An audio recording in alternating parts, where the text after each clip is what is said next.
Chernobyl's radiation isn't dead. I work in environmental radiation monitoring. That's not something people usually ask follow-up questions about, which is good because I don't like talking about it anymore. Last year, I was assigned to take independent radiation samples inside the Chernobyl Exclusion Zone. The task was simple on paper: confirm decay levels, verify hotspots, collect soil and water samples, then leave. I was told I'd be alone for most of it. I was also warned about the wildlife. The first few hours were quiet. Too quiet, honestly. No wind, no birds, just my boots crunching over broken asphalt and my Geiger counter ticking softly, steady and predictable. I'd stopped near an abandoned kindergarten when I saw the wolf. It was standing in the road about 30 meters ahead of me. Not pacing, not growling, just standing there, staring straight at me. I froze.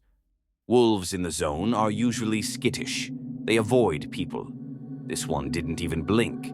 Its fur looked wrong. Pale in patches, thin, almost translucent under my headlamp, like light was bleeding through it.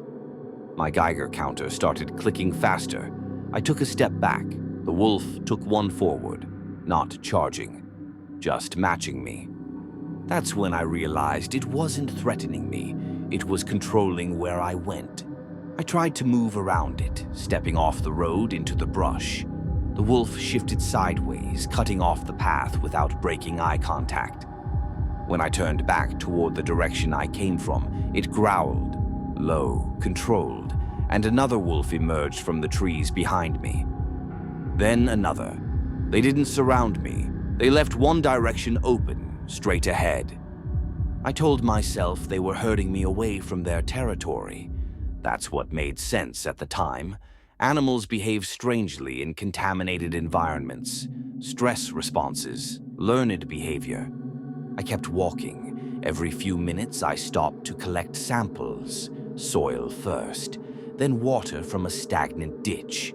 Radiation levels were higher than expected, much higher, but still within survivable limits. That didn't last. The deeper I went, the faster my equipment started acting up. Readings spiked and dropped randomly. Timestamps on my camera skipped seconds at a time. And the wolves followed, always behind me, always silent. Whenever I slowed down, one would step closer. Whenever I turned even slightly toward the exit route, another would block me. They never touched me. They didn't need to. About 2 hours in, I heard howling. It didn't echo. The sound felt close, like it was inside my helmet. At the same time, my Geiger counter began clicking in perfect rhythm with the howl. Click, click, click. I stopped walking. The clicking stopped too. I don't know how I knew this, but I was suddenly sure of something. The radiation wasn't just present, it was reacting. I reached a facility I didn't recognize.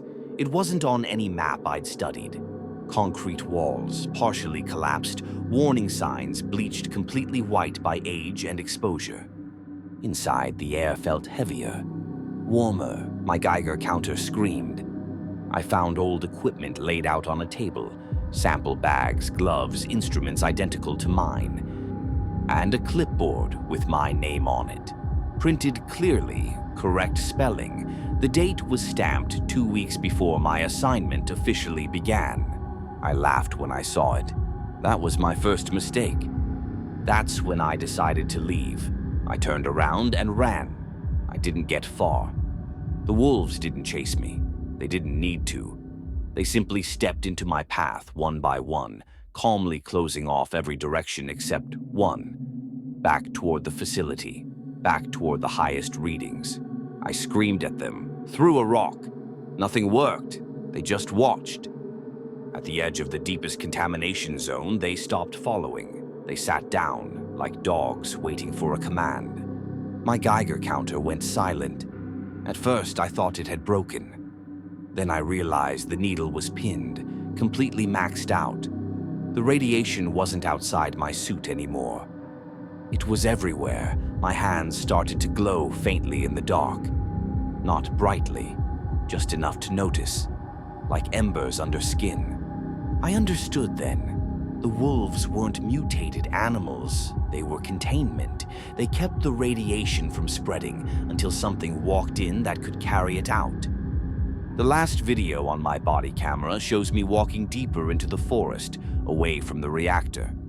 My voice sounds calm, detached. Behind me, the wolves follow at a distance. Not hunting, not chasing, just making sure I don't turn back. I don't remember how I left the zone. I just know that weeks later, someone found my equipment abandoned near the perimeter fence. The radiation levels around it were unlike anything they'd recorded before. They never found my body.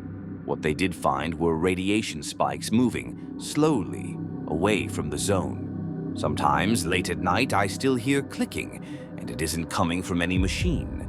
If you enjoyed this story, make sure to like, comment, and subscribe. I read every comment, and I want to hear what scared you the most tonight. And if you think you could survive the zone, remember, sometimes it's not what's chasing you that you need to worry about. Stay safe, and I'll see you in the next story.